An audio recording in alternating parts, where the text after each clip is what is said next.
இனிய பொங்கல் வாழ்த்துக்கள். இன்றைக்கி நம்ம பார்க்க போகிற ரெசிபி வந்து ரெஸ்டாரண்ட்டில் சாப்பிட முடியாது, பெரிய பெரிய ஹோட்டலில் நம்ம சாப்பிட மாட்டோம். அந்த அளவுக்கு சூப்பரான வீட்டிலேயே ஒரு சூப்பரான ஒரு நல்ல டேஸ்டான ஒரு குழம்புதே பார்க்க போகிறோம். அது என்ன குழம்புனா ராஜ்மா குழம்பு பார்க்க போகிறோம்.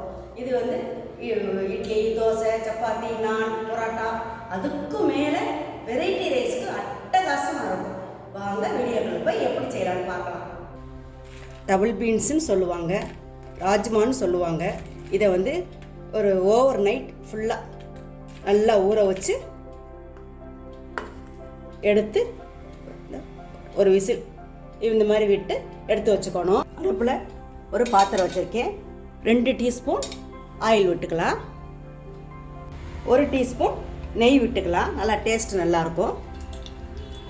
எண்ணெய் காஞ்சிருச்சு. இஞ்சி பூண்டு பேஸ்ட்டு போட்டுக்கலாம், கருவேப்பிலை போடலாம். நல்லா பச்சை வாடை போகட்டும். நம்ம அரைச்சி வச்ச தக்காளி விழுதை போட்டுக்கணும். இப்போ தேவையான உப்பு போட்டுக்கலாம். பாருங்கள், இப்போ கொதிச்சிருக்கு. இப்போ வந்து தேவையான கொஞ்சம் மஞ்சத்தூள் 1/4 டீஸ்பூன் போட்டுக்கலாம். தனி மிளகாத்தூள் ஒரு டீஸ்பூன் போட்டுக்கலாம். சாம்பார் தூள், வீட்டில் அரைச்ச சாம்பார் தூள் 1 டீஸ்பூன் போட்டுக்கலாம். பார்க்குற போதே கலர்ஃபுல்லாக இருக்குது பாருங்கள். காரம்லாம் நம்ம வீட்டுக்கு தகுந்த மாதிரி கூட்டி குறைச்சி போட்டுக்கலாம். நல்லா மணமாக இருக்குது. இப்போ பாருங்கள், நல்லா பச்சை வாடையெல்லாம் போய் நல்லா வந்திருக்கு பாருங்கள். இப்போ வந்து கொஞ்சம் தண்ணி ஊற்றிக்கலாம். ஒரு கிளாஸ் அளவு ஊற்றிருக்கேன். கொஞ்சம் டபுள் பீன்ஸை வந்து கொஞ்சம் எடுத்து வச்சுட்டு கொஞ்சத்தை வந்து மசிச்சு எடுத்துக்கணும். இது போல் மசிச்சு எடுத்துக்கணும். இப்போ இந்த பீன்ஸ் இதில் போட்டுடலாம். போட்டு நல்லா வேகட்டும்.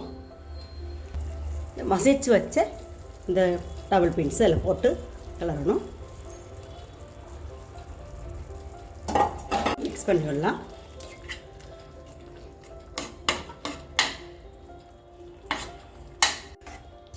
உப்பு காரம் எல்லாம் செக் பண்ணிக்கணும்.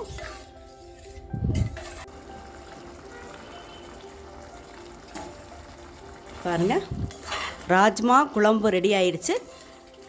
நீங்களும் இது போல் செஞ்சு பாருங்கள். செஞ்சு பார்த்துட்டு எப்படி இருக்குன்னு உங்கள் கருத்துக்களை கமெண்ட் பாக்ஸில் சொல்லுங்கள். இந்த வீடியோ பிடிச்சிருந்தால் லைக் பண்ணுங்கள், ஷேர் பண்ணுங்கள். பேத்தி சமையலுக்கு சப்ஸ்கிரைப் பண்ணுங்கள். நன்றி. அடுத்த இன்ட்ரெஸ்டிங்கான வீடியோவில் பார்க்கலாம்.